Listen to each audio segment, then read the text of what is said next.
Everyone wants to be the rich people. They want to live happily, and they think that they can live happily when they are rich, when they have a big house, a modern car, or some modern thing, something like that. And you can learn, you can take some part of the teachings of the Buddha to apply in your daily life. And now let me share with you about this Dhamma. The Buddha taught us to, in order to be a successful man or in order to be a rich people, you have to follow 4 kinds of Dhamma. Because there are 4 points of the Dhamma. Because in English, some people say a heart of billionaire. So the billionaire, they have their own heart, their own mind, their own way, or their own technique. So the Buddha also shows us the way to be the rich if we can follow or if we can practice according to his teaching. What is it? The first one is called Uddhana Sambhada, or in English we say effort. Effort. If you want to go to Phnom Penh, for example, and there is no car, there is no motor, or there is no anything else, you can go there on foot by walking. So if you have no will, if you don't try to walk, if you have no, if you don't intensify your effort in order to reach to Phnom Penh, you will never ever reach Phnom Penh. So if you want to reach there, you have to start by 1 step, and 2 steps, and 3rd, and 4th, and 5, until thousands of steps, and then you will reach to Phnom Penh. So how can you reach there? It must be by your effort. So if you want to be a rich, or if you want to live happily, we have to try. Some people say there is no thing free for you. It must be always coming from your blood, coming from your sweat, coming from your working hard. So effort here, it means you have to try. For example, if you are a student, you have to try hard to work. If you want to be an outstanding student, you have to work hard. And some famous we call motivators speech say like this: a successful student do something that a simple student unwilling to do. Because a successful people do things that ordinary people unwilling to do. So it means that it refers to the successful people always try hard to work, working hard, because working so hard to earn or to get money, to get a good job, to get a high knowledge, it depends on how much you have worked hard, how much you try. So the first one, trying hard.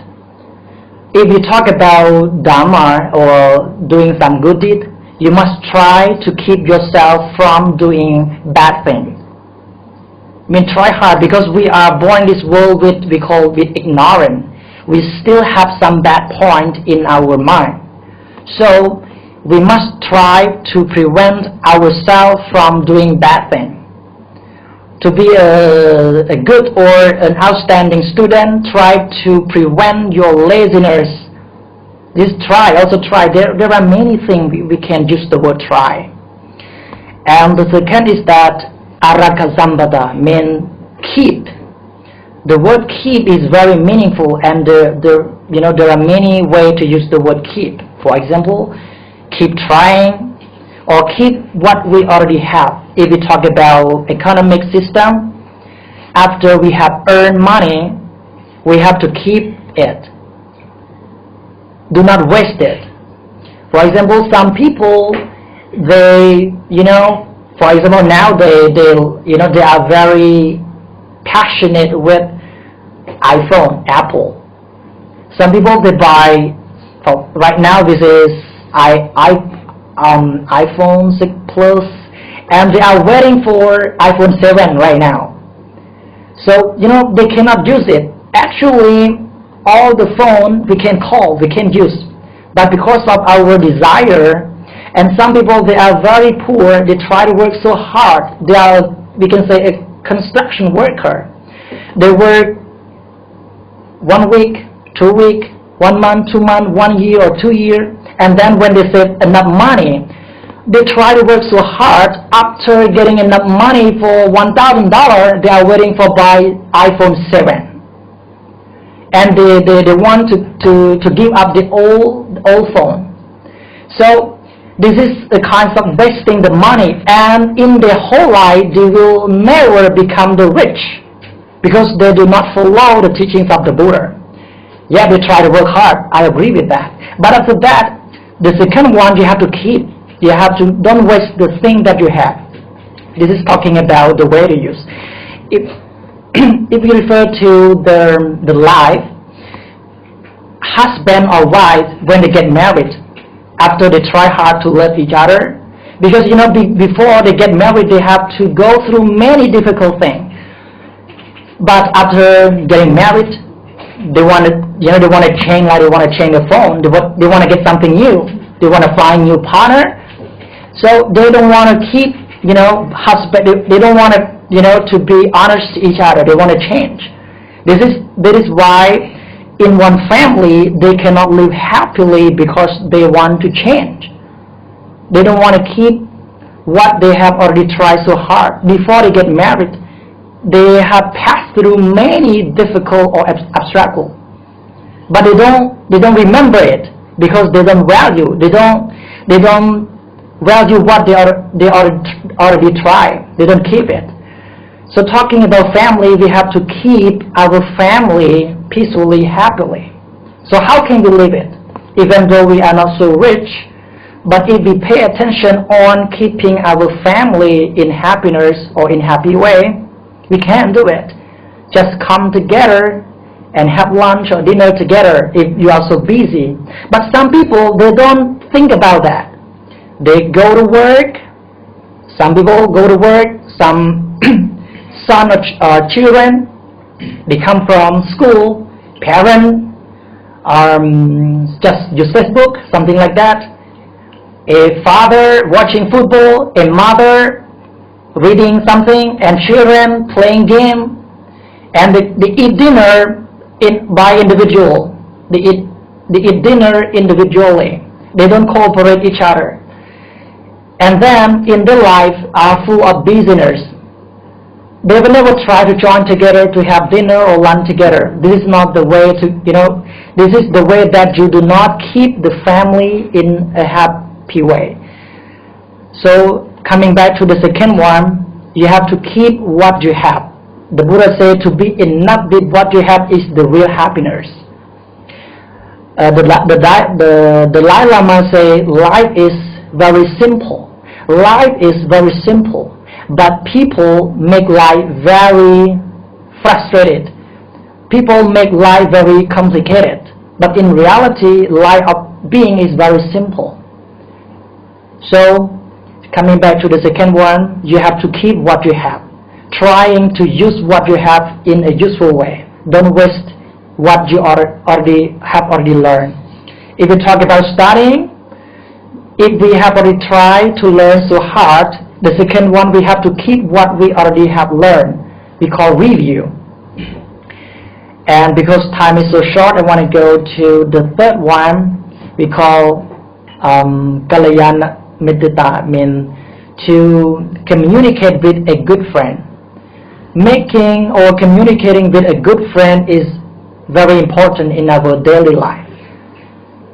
And why? Because when we communicate with good friend, you will be good. If you communicate with a bad friend, you will be in bad, because we are not perfect. So in order to be good or in order to be perfect, we must try to develop ourselves. So in order to develop ourselves, we must try to find a good partner who can develop together. For example, if you communicate with a friend who doesn't pay attention on studying or on working, they just want you to have fun, like drinking beer, have a party, go somewhere else, just want to be in joyful way. So you will be happy, and you don't care about anything else. You don't care about your studying. You don't care about earning money. You just want to be relaxed, and you want to be happy alone. You forgot about anything else. You forgot about your family. For the monk, I want to talk about the monk. They told their parent that they become a monk, they will try hard to learn, because they are coming from the poor family, and they become a monk, and then they have a chance to go to school. But because of making friends with a wasting friend or a friend who doesn't try hard to learn, they forgot about something that they promised to their parents. They have money, they are happy, they don't go to school, but they say, Mom, I try hard to learn, Mom, I try hard, okay, I working hard, and then they can get money. But because of wasting the time, they communicate with a monk or a friend who doesn't try hard to learn, they just use that money. So making good friends is very important. It doesn't mean that we are really good, but in order to be good, you have to find a good partner. If you want to know mathematics, you have to communicate with the person who knows mathematics. This is very simple. So the Buddha teaches to be if you want to be good, you have to communicate with the good people. And the last one is also important, because Samma Jivada. The word Samma means equal. Jivada means living. So you have to live equally. How do you live equally? It refers to what you have to use it equally. For example, if you can earn $100 per month, you have to use it equally. But some people, they earn $100, they use one time $50. So it is unfair. It is not equal to what you already earn. And some people, they want to be high, in high class. When they have money, they do not keep. They want to show that they are rich, and they buy car or buy something that show that they are very rich. So their living is not equal. So the Buddha teaches us to be equal in life. It means that when we already earn something, like you have money, you have to use it equally. As I said before, if you earn 10, you have to spend at least maybe 3 or 4. You have to keep some for your parents. You have to keep some for your children, for your wife, or for your relative. So how to spend money, I think you already know. But because of your ignorance or because of your desire, you will use it carelessly. So coming back to the fourth one, I want to include it right now because time is so short for me. You want to live happily, or you want to be the rich in this world and live happily? The first one, you have to try hard. And the second one, you have to keep what you already tried. And the third one, you have to communicate with a good person. And the last one, you have to live equally, mean use your money equally. Don't waste your money, don't waste your life, and you have to give your life to your family. So when you follow the 4 points of the teachings of the Buddha, I am sure you will be the rich and you will live happily in this world. But I can guarantee that you will be the rich if you can follow. It doesn't mean that if you know but you do not follow, you will never become the rich, or you cannot live happily in this world. So that's all for now. Thank you very much for giving me the time to talk. And the last of all, may all of you, the listener, be happy and peacefully in this world and after. May you. Thank you very much.